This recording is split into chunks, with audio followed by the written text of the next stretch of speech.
qu'est-ce qu'il est en train de faire? Il est encore en train de faire fondre du jambon. Pourquoi faire? Eh bien, je vais vous le dire, comme dirait l'autre. Je vais mettre des garnitures et ça va surprendre, je vais cuire du chou. Parce qu'on peut cuire du chou à la plancha. Du chou qui sera vinaigré à la fin, ça sera une sorte de salade et que je vais servir avec, je vous le donne en mille, du homard de Bretagne. Un homard de Bretagne au jambon. Parce que moi, le jambon de Bayonne, j'en mets partout. Mon jambon est légèrement fondu, je rajoute des poivrons pour la couleur. Parce que les piments doux ne sont pas encore mûrs. Je mets de l'oignon violet, je mets de l'oignon frais, que le blanc, le vert je le garde pour la fin. Voilà, dans cette joyeuse friture, je vais y mettre mon chou bien émincé. L'opération est très rapide.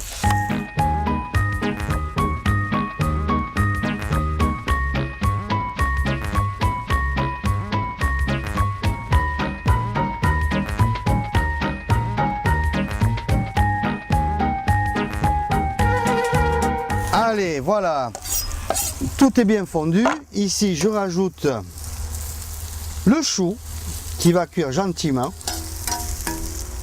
Je ne vois pas pourquoi il cuirait méchamment. Voilà, je sale légèrement. Comme vous le savez, le sel va faire exsuder le légume. Donc le chou va transpirer. Je rajoute par-dessus le verre d'oignon. Hein. On va laisser cuire gentiment. Mon homard, mon joli homard de Bretagne, je l'ai laissé quelques minutes au congélateur, de manière à ce qu'il ne souffre pas. Il est complètement endormi, il ne souffrira pas. Abracadabra, voilà, ça y est,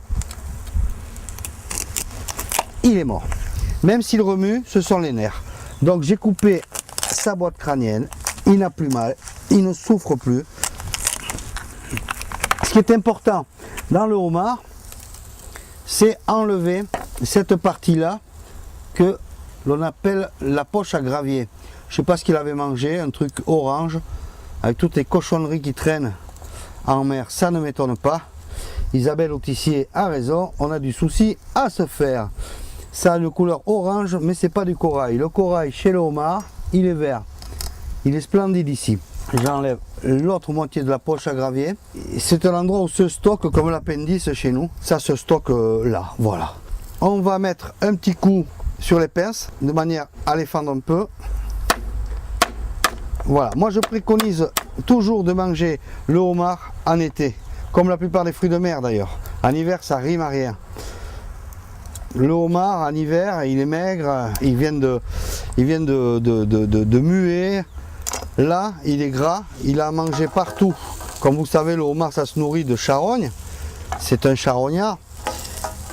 Et il y a à manger partout en mer et c'est un vrai régal. Voilà. Vous voyez la fraîcheur de la bête, puisque ça remue encore. Hein. Dès qu'on le sale, il y a une réaction qui se fait. C'est magique.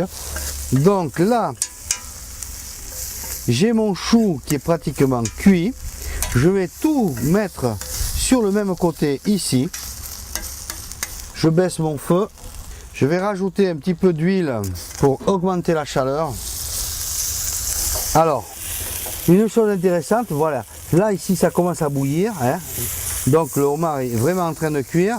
Je vais retourner ceci, les pinces. Et là, je vais recueillir ce que l'on appelle le corail. Je vais le mettre ici sur le côté. Il va cuire très vite.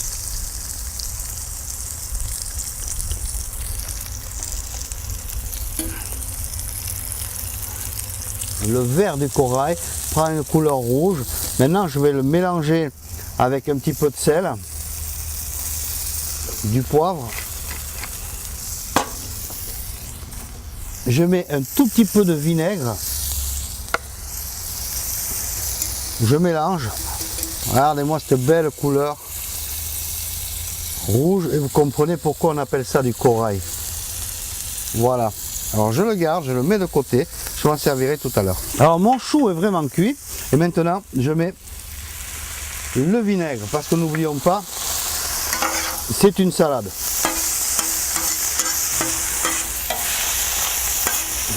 Je retourne les pinces qui sont en train de cuire. Je vais remettre le corail à sa place.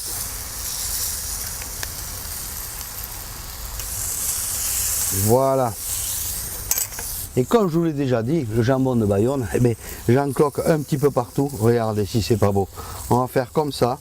Ça va servir de couvercle. Mais non, on va retourner. Le jambon va cuire.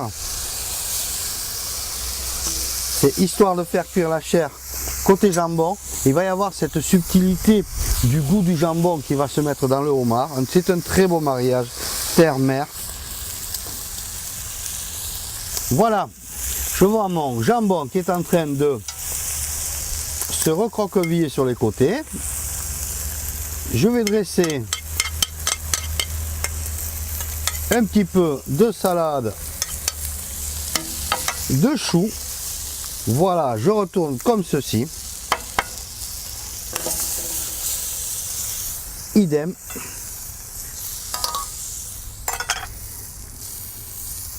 Je mets ça en travers pour faire un côté coquet, de manière à poser la pince par-dessus. La pince n'est pas tellement rouge, mais je pense que la chair doit être cuite.